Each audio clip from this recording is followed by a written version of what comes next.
Hello student, आज हम कक्षा 12 के रसायन विज्ञान में पार्ट 5 पढ़ने जा रहे हैं जिसका नाम है पृष्ठ रसायन। आपका हमारे विद्यालय कृष्णावाल विद्या मंदिर इंटर कॉलेज के YouTube channel online study KBMIC में स्वागत है। हमने पिछले वीडियो में अभी तक पार्ट 4 तक पढ़ा था रासायनिक बलगति की, उसके अंदर होने वाली क्रियाएँ, उसके अंदर आने वाली प्रथम कोटि की अभिक्रिया के ऊपर न्यूमेरिकल। इन्हें पढ़ने के बाद हम आज पढ़ने जा रहे हैं पृष्ठ रसायन। पृष्ठ रसायन के अंतर्गत इसमें दो भाग में इसे बांटा गया है, 3 में। फिर जो पहला भाग है वो आएगा अधिशोषण अवशोषण, दूसरा भाग आएगा उत्प्रेरण और तीसरा भाग आएगा कोलाइडी अवस्था। यानी कि इन्हें हम 3 डिवाइड में बांट के जब हम पढ़ेंगे तो अलग अलग टॉपिक के अकॉर्डिंग इसे पढ़ा जाएगा। तो पहला भाग अगर हम बात करें जो हमारा पृष्ठ रसायन का है, वो पहला भाग है हमारा अधिशोषण तथा अवशोषण, अधिशोषण तथा अवशोषण। दूसरा भाग अगर बात करें तो उत्प्रेरण है, उत्प्रेरण। और तीसरा भाग है हमारा कोलाइडी अवस्था, कोलाइडी अवस्था। इस चैप्टर को 3 भागों में बांटा गया है और इसी के अकॉर्डिंग जो 30% सिलेबस कम हुआ है उसमें से काटने के बाद हम इसे पढ़ लेंगे। इसमें उत्प्रेरण में से एंजाइम उत्प्रेरण जो हुआ है वो कम हुआ है।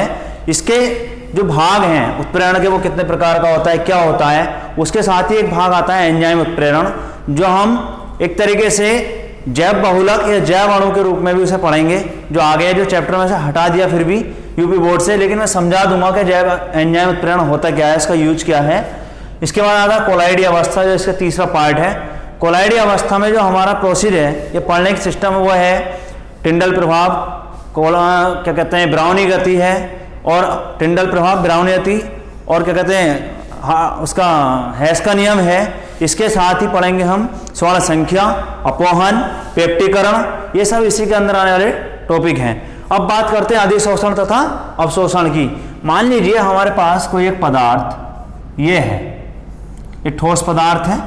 जब कोई ठोस पदार्थ है तो कोई गैस का कण, कोई गैस है यहाँ पर, इसका कण या किसी द्रव का कण, किसी गैस का या द्रव का कण इसके ऊपर आके क्या हो जाता है, लग जाता है या चिपक जाता है, इसके ऊपर आकर बैठ जाता है, तो इसे कहेंगे हम अधिशोषण। जैसे कि सिंपल सी बात है, ये बर्फ का टुकड़ा है, क्या है ये, बर्फ का टुकड़ा है, और यहां से हम तेल की अगर एक बूंद को इसके ऊपर छोड़ दें तो इसके पृष्ठ पर कोई मतलब तेल की या द्रव की बूंद आके गिर रही है या कोई धूल का कण आकर इसके ऊपर जब चिपक रहा है तो उस क्रिया को कहेंगे हम अधिशोषण। जैसे नाम से दिख रहा है पृष्ठ रसायन, यानी कि किसी भी पदार्थ के ऊपर यानी पृष्ठ पर होने वाली क्रिया से जो मतलब हम पढ़ेंगे उसे कहेंगे पृष्ठ रसायन। जैसे मैंने बताया था कि किसी भी ठोस पदार्थ के ऊपर कोई गैस या द्रव का कण आकर के हो जाता है, लग जाता है, चिपक जाता है, बैठ जाता है, तो उसे हम कहेंगे अधिशोषण। यानी कि ये वाला जो पदार्थ होगा वो कहलाता है क्या, अवशोषक। क्या कहलाएगा, अवशोषक। और ये कहलाता है अवशोष्य। क्या कहलाता है, अवशोष्य। यानी कि वह क्रिया जिसमें कोई गैस या द्रव का कण किसी ठोस पदार्थ के पृष्ठ पर आकर बैठ जाता है, उस क्रिया को हम अधिशोषण कहते हैं। इसी के साथ अवशोषण की अगर हम बात करें, किसकी, अवशोषण की, तो वो क्या होता है, देखिए अवशोषण क्या है, जब किसी ठोस पदार्थ के या किसी पदार्थ के बाहर उपस्थित कोई द्रव या गैस का कण इसके अंदर यानी कि इसके स्थूल, स्थूल कहेंगे, स्थूल या बल्क को भेद कर इसके अंदर आ जाता है, उसे कहते हैं अवशोषण। यानी कि जब कोई पदार्थ इसके अंदर एंट्री कर रहा है, इसके अंदर भाग ले रहा है, इसके स्थूल या बल्क को भेद कर अंदर जा रहा है, तो कहलाएगा अवशोषण। यहां से बात करें अधिशोषण की, तो अधिशोषण 2 प्रकार का होता है। यानी कि अधिशोषण के प्रकार 2 प्रकार का है। पहला है भौतिक अधिशोषण, भौतिक अधिशोषण, और नंबर 2 है रासायनिक अधिशोषण, रासायनिक शोषण। कहने का मतलब जो भौतिक अधिशोषण है उसमें देखिएगा क्या है, यानी कि जब कोई पदार्थ या गैस या कण किसी ठोस के ऊपर आकर क्या हो रहा है, लग रहा है, अधिशोषित हो रहा है, जब ये अधिशोषित इसके ऊपर होगा तो इसके पृष्ठ पर वान डर वाल्स बल द्वारा क्या होगा, ये जुड़ जाएगा और इससे ऊष्माक्षेपी यानी ऊष्मा निकलेगी। इसे हम ऊष्माक्षेपी क्रिया कहेंगे। क्या कहेंगे? ऊष्माक्षेपी क्रिया। अब ऊष्माक्षेपी क्या कहते हैं भाई? ऊष्माक्षेपी किसे कहते हैं? ऊष्माक्षेपी अभिक्रिया अलग से पढ़ी है या ऊष्माशोषी? ऊष्माक्षेपी अभिक्रिया वह होती है जिस अभिक्रिया को हमें होने के लिए ऊष्मा का क्या करना पड़ता है, देना पड़ता है, वो ऊष्माक्षेपी अभिक्रिया कहलाती है। और ऊष्माशोषी जिससे ऊष्मा निकलेगी या देनी पड़ेगी उसे हम ऊष्माशोषी कहेंगे। अब यहाँ से देखिएगा रासायनिक अधिशोषण में क्या है, जब कोई पदार्थ या द्रव का कण इसके ऊपर आएगा और इसके साथ रासायनिक क्रिया द्वारा क्या होगा, आपस में बंध जाएगा। जब रासायनिक क्रिया द्वारा जुड़ेगा तो उसे हम कहेंगे रासायनिक अधिशोषण। ठीक है। इसके बाद जो अधिशोषण और अवशोषण है इसमें से अंतर पूछा जाता है कि दोनों में क्या अंतर है। इसके बाद हम बात कर रहे हैं उत्प्रेरण की। तो देखिएगा उत्प्रेरण क्या है। उत्प्रेरण के बारे में बता दूं, मान लीजिए कोई ये रासायनिक अभिक्रिया में भाग लेने वाले अभिकारक हैं A+B। क्या है ये? अभिकारक। और इनसे C+D कोई उत्पाद बन रहा है, यानी कि ये तो हो गया अभिकारक और ये हो गया उत्पाद। जब कोई रासायनिक अभिक्रिया होती है तो कोई ऐसा पदार्थ जो इसकी अभिक्रिया की दर को या तो बढ़ा दे या घटा दे या परिवर्तित कर दे, यानी कि किसी भी रासायनिक अभिक्रिया की दर को प्रभावित करने वाला पदार्थ क्या कहलाएगा? उत्प्रेरक। जो हम इसमें मिला देते हैं, मान लो कोई M उत्प्रेरक हमने इसमें मिला दिया तो इसी क्रिया को क्या करेगा? परिवर्तित तो करेगा और प्रभावित भी करेगा और खुद इस रासायनिक क्रिया में भाग नहीं लेता। जिस प्रकार हम इसे मिलाते हैं वैसे ही हमें प्राप्त हो जाता है। जैसे फॉर एग्जाम्पल मैं आपको बता दूं, जैसे एथिल अल्कोहल की क्रिया C2H5OH की क्रिया हम सल्फ्यूरिक अम्ल से कराते हैं तो हमें मिलेगा एथिल हाइड्रोजन सल्फेट C2H5HSO4। ये हमें एथिल हाइड्रोजन सल्फेट मिलता है। अब पुनः इस एथिल हाइड्रोजन सल्फेट की क्रिया C2H5HSO4 की हम क्रिया पुनः एथिल अल्कोहल से करा रहे हैं C2H5OH। तो यहां से हमें मिलेगा एथिल हाइड्रोजन सल्फेट की जब क्रिया एथिल अल्कोहल से कराई है तो C2H5 मिलेगा प्लस H2SO4 हमें मिल जाएगा। यानी कि हमने इस रासायनिक अभिक्रिया को जब कराया है कि एथिल अल्कोहल की क्रिया जब सल्फ्यूरिक अम्ल से कराई है तो एथिल हाइड्रोजन सल्फेट मिला और इस एथिल हाइड्रोजन सल्फेट की क्रिया हम पुनः एथिल अल्कोहल से करा रहे हैं तो हमें डाईएथिल ईथर मिलेगा। क्या मिलेगा? Diethyl ether. और हमें इसके साथ में क्या मिलेगा? सल्फ्यूरिक अम्ल। यानी कि हमने जब ये रासायनिक क्रिया शुरू करी तो हमने क्या मिलाया था? सल्फ्यूरिक अम्ल मिलाया था और मिल भी क्या रहा है साथ में? सल्फ्यूरिक अम्ल। तो उत्प्रेरक वह पदार्थ होता है जो किसी भी रासायनिक अभिक्रिया की दर को प्रभावित करता है। तो इसने क्या करा? इसमें क्रिया में भाग तो लिया लेकिन उसी अवस्था में मिला जिस अवस्था में उसे मिलाया गया था। यानी कि जब हम उत्प्रेरक को किसी रासायनिक अभिक्रिया में मिलाते हैं तो वो क्रिया में भाग तो लेता है लेकिन पुनः अपनी अवस्था में प्राप्त हो जाता है। तो अब उत्प्रेरण की अगर हम बात करें तो किसी भी रासायनिक अभिक्रिया की दर को या उसके वेग को परिवर्तित करने वाला पदार्थ उत्प्रेरक कहलाएगा और यह क्रिया क्या कहलाती है? उत्प्रेरण। क्या कहलाती है? उत्प्रेरण कहलाती है। अब इसकी अगर बात करें उत्प्रेरण की हम यहां से, तो पहला इसका भाग आता है समांगी उत्प्रेरण। समांगी उत्प्रेरण। तो भाई समांगी उत्प्रेरण किसे कहते हैं? जैसे हमने पढ़ा था समांगी मिश्रण। तो यानी कि जब दो या दो से अधिक पदार्थों की भौतिक अवस्थाएं समान हो उन्हें समांगी मिश्रण कहेंगे, या उन्हें मिलाने पर उसमें उपस्थित घटक कणों की भौतिक अवस्थाएं समान हो जाती हैं उसे हम कहेंगे समांगी मिश्रण। तो ऐसे ही समांगी उत्प्रेरण क्या है? मान लो हमारे पास कोई रासायनिक अभिक्रिया A+B से शुरू हो रही है जो अभिकारक का कार्य कर रहे हैं और C+D उत्पाद बन रहा है। तो मान लीजिए अभिकारक हमारे किस अवस्था में है? गैस अवस्था में है। किस अवस्था में? गैस। जो हमने उत्प्रेरक मिलाया M तो वो भी किस अवस्था में होगा? गैस अवस्था में। यानी कि किसी भी रासायनिक अभिक्रिया में भाग लेने वाले अभिकारक तथा प्रयुक्त होने वाला उत्प्रेरक दोनों की भौतिक अवस्थाएं जब कैसी होती हैं, समान होती हैं, तो उसे हम समांगी उत्प्रेरण कहते हैं। फॉर एग्जाम्पल इधर देखिएगा, एग्जाम्पल के तौर पर अगर हम बात करें तो सल्फर डाइऑक्साइड और ऑक्सीजन, जब इन दोनों को हम क्रिया कराते हैं तो सल्फर ट्राइऑक्साइड बनता है। क्या बनता है? सल्फर ट्राइऑक्साइड बनता है। और यहाँ पर NO यानी कि हम क्या कहते हैं, नाइट्रोजन ऑक्साइड को गैस के रूप में या उत्प्रेरक के रूप में प्रयुक्त करते हैं। अब देखो ये जो है सल्फर डाइऑक्साइड, ये भी गैस है और ऑक्सीजन भी गैसीय अवस्था में है। और हमारे पास जो NO है यानी कि ये जो उत्प्रेरक है हमारा नाइट्रोजन ऑक्साइड, ये भी किस अवस्था में यूज हो रहा है?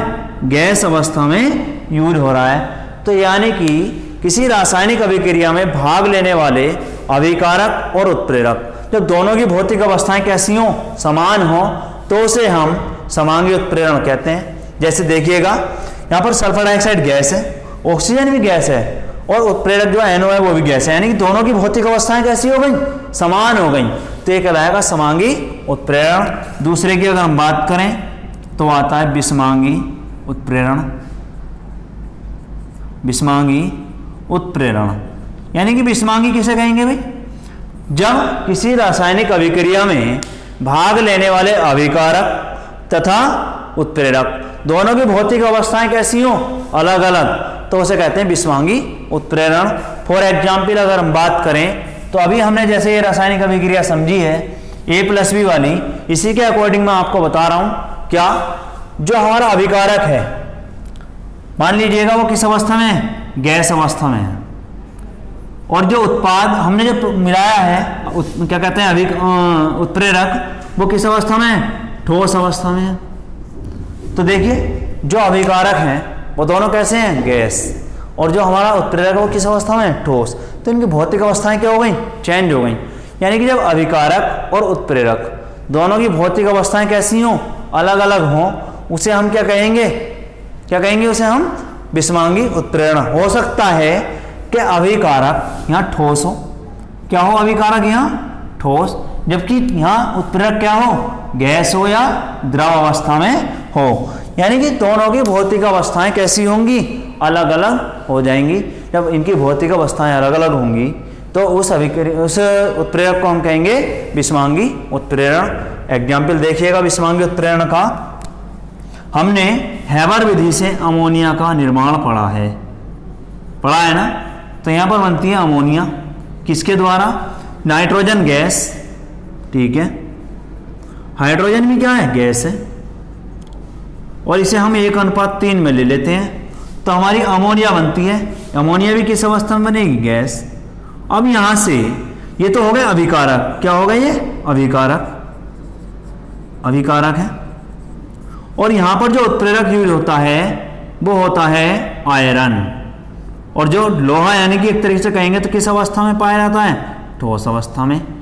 यानी कि जब हम हैबर विधि से अमोनिया का निर्माण करते हैं तो हमें अपनी अभिक्रिया तेज करने के लिए, परिवर्तन ज़्यादा अमोनिया प्राप्त करने के लिए यहाँ पर हमें आयरन उत्प्रेरक यानी कि यूज करना पड़ता है जो ठोस अवस्था में होता है। जबकि इसमें भाग लेने वाले अभिकारक नाइट्रोजन और हाइड्रोजन दोनों किस अवस्था में हैं? गैसीय अवस्था में हैं। तो गैसीय अवस्था तो हो गई अभिकारक की, और जो उत्प्रेरक उसकी हो गई ठोस अवस्था। यानी कि जब अभिकारक ये और उत्प्रेरक ये दोनों की भौतिक अवस्थाएं कैसी हों? अलग अलग, तो उसे हम कहते हैं क्या कहेंगे? उसे हम विषमांगी उत्प्रेरण कहेंगे। इसके बाद देखिएगा, ये पढ़ने के बाद हम देखेंगे और क्वेश्चन पूछता है कि समांगी उत्प्रेरण तथा विषमांगी उत्प्रेरण में अंतर बताइए, और उदाहरण सहित पूछता है। तो हम दोनों का उदाहरण देने के बाद समांगी उत्प्रेरण और विषमांगी उत्प्रेरण में अंतर बता सकते हैं, जैसे कि यहाँ पर दिखाया गया है। ये मैंने आपको बताया है। उत्प्रेरण का अगला अगर हम भाग देखें तो वो आता है स्व उत्प्रेरण। स्व उत्प्रेरण। अब स्व उत्प्रेरण की अगर बात करें तो स्व माने होता है स्वयं, उत्प्रेरण यानी कि जो क्रिया की दर को बढ़ाए। तो किसी भी रासायनिक अभिक्रिया में बनने वाला उत्पाद जब खुद स्वयं उत्प्रेरक का कार्य करेगा तो उस अभिक्रिया में या उसे हम क्या कहेंगे, स्व उत्प्रेरण कहेंगे। यानी कि जब कोई रासायनिक अभिक्रिया हो रही है, मान लो ये A+B, अभी जैसे मैं आपको उदाहरण बता रहा था, इससे C+D उत्पाद बना। जब C+D उत्पाद बन रहा है तो मान लो ये जो C उत्पाद है ये इस अभिक्रिया के लिए किसका कार्य करेगा, उत्प्रेरक का, तो ये स्व उत्प्रेरण कहलाएगा। यानी कि किसी भी रासायनिक अभिक्रिया में बनने वाला उत्पाद जब खुद उस अभिक्रिया के लिए स्वयं उत्प्रेरक का कार्य करता है तो उसे स्व उत्प्रेरण कहते हैं। फॉर एग्जाम्पल जब हम देखें, जब एथिल एसीटेट यानी कि CH3COO2H5 एथिल एसीटेट का जब जेल से क्रिया करते हैं तो यहाँ से बनता है हमारे पास ethyl alcohol C2H5OH plus acetic अम्ल। तो ये अभिकारक है, क्या है ये, अभिकारक। देखिए, और इसमें बनने वाले क्या हैं, ये उत्पाद। जब ये रासायनिक अभिक्रिया हो रही है तो इस रासायनिक अभिक्रिया के लिए बता रहा हूं, जो ये एसिटिक अम्ल है, क्या है, एसिटिक अम्ल है, वो स्वयं किसका कार्य कर रहा है, उत्प्रेरक का। यानी कि इसकी अभिक्रिया की दर को क्या करेगा, ये परिवर्तित करेगा। और जब परिवर्तित करेगा तो ये क्रिया क्या कहलाएगी, यानी कि एक तरीके से ये किसका कार्य कर रहा है यहाँ, उत्प्रेरक का। यानी कि तो ये क्रिया कहलाएगी स्व उत्प्रेरण। यानी कि किसी भी रासायनिक अभिक्रिया में बनने वाला उत्पाद जब उस रासायनिक अभिक्रिया के लिए उत्प्रेरक का कार्य करता है तो उसे कहते हैं स्व उत्प्रेरण। इसके बाद दूसरा, यानी कि चौथी अगर बात करें तो वो आता है प्रेरित उत्प्रेरण। प्रेरित उत्प्रेरण की अगर हम बात करें तो प्रेरित का मतलब होता है किसी दूसरे को प्रेरणा देना। तो जब कोई रासायनिक अभिक्रिया या कोई एक रासायनिक अभिक्रिया किसी दूसरी रासायनिक अभिक्रिया को होने के लिए या बनने के लिए उत्प्रेरणा का कार्य करती है तो उसे हम प्रेरित उत्प्रेरण कहते हैं। अगर हम बात करें एग्जाम्पल की, तो सोडियम सल्फाइड का ऑक्सीकरण करने पर सोडियम सल्फेट बनता है, जबकि सोडियम आर्सेनाइड का ऑक्सीकरण अगर हम करते हैं तो सोडियम आर्सेनेट नहीं बनता। लेकिन जब दोनों रासायनिक अभिक्रियाओं को हम मिला देते हैं या एक साथ कराते हैं तो सोडियम सल्फेट में तो परिवर्तित होगा ही, सोडियम आर्सेनाइड को भी सोडियम आर्सेनेट में परिवर्तित करने की क्या करेगा, प्रेरित करेगा।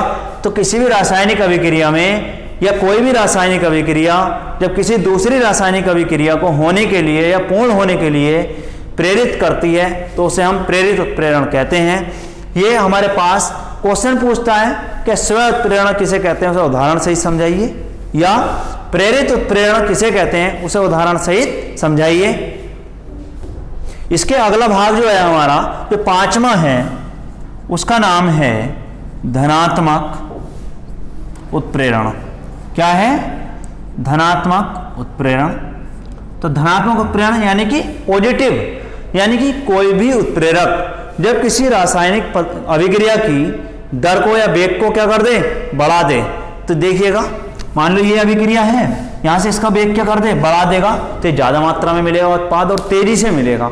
तो यानी कि जब हमें कोई पदार्थ या उत्पाद ज्यादा लेना है और अधिक मात्रा में और जल्दी से लेना है तो हम उस अभिक्रिया में ऐसा उत्प्रेरक मिला देते हैं जो उसके वेग को क्या कर देगा, बढ़ा देगा।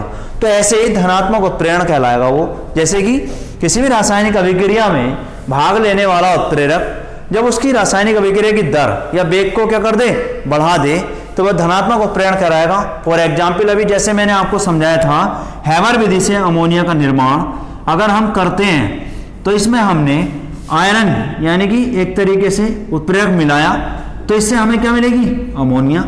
तो जब ये आयरन उत्प्रेरक है तो ये इसकी रासायनिक अभिक्रिया की दर को क्या कर रहा है, बढ़ा रहा है।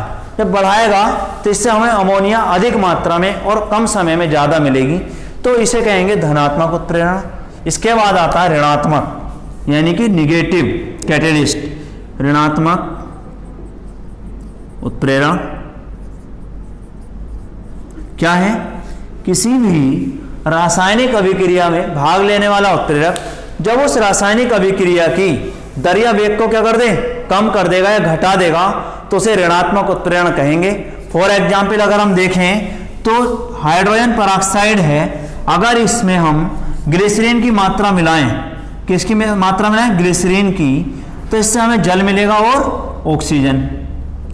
जब जल और ऑक्सीजन मिलेगा तो यहाँ देखने वाली बात यह है कि इसमें जो है ग्लिसरीन क्या कर रहा है, इसकी क्रिया की दर को क्या कर रहा है, कम कर रहा है। यानी कि जब कोई पदार्थ किसी रासायनिक अभिक्रिया में मिलाया जाता है तो उसके वेग या दर को क्या कर दे, कम कर दे, यानी कि बहुत धीरे धीरे करना शुरू कर दे, तो वो कहलाएगा ऋणात्मक उत्प्रेरण। इस अभिक्रिया की अगर हम बात करें तो हाइड्रोजन पेरोक्साइड है वो एक अभिकारक है जिससे हमें जल और ऑक्सीजन मिलेगा, लेकिन ये बहुत तेजी से होने वाली क्रिया है।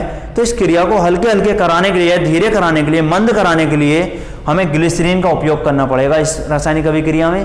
तो ग्लिसरीन जो है यहाँ पर किसका कार्य करती है, ऋणात्मक उत्प्रेरण का कार्य करती है। इसके बाद जो हम पढ़ेंगे इसके आने वाले भाग में, यानी कि जो हमारा उत्प्रेरण के सिद्धांत हैं वो, और इसके बाद जो तीसरा टॉपिक है कोलाइडी अवस्था, वो हम नेक्स्ट वीडियो में पढ़ेंगे। इस वीडियो में इतना ही है। Thank you.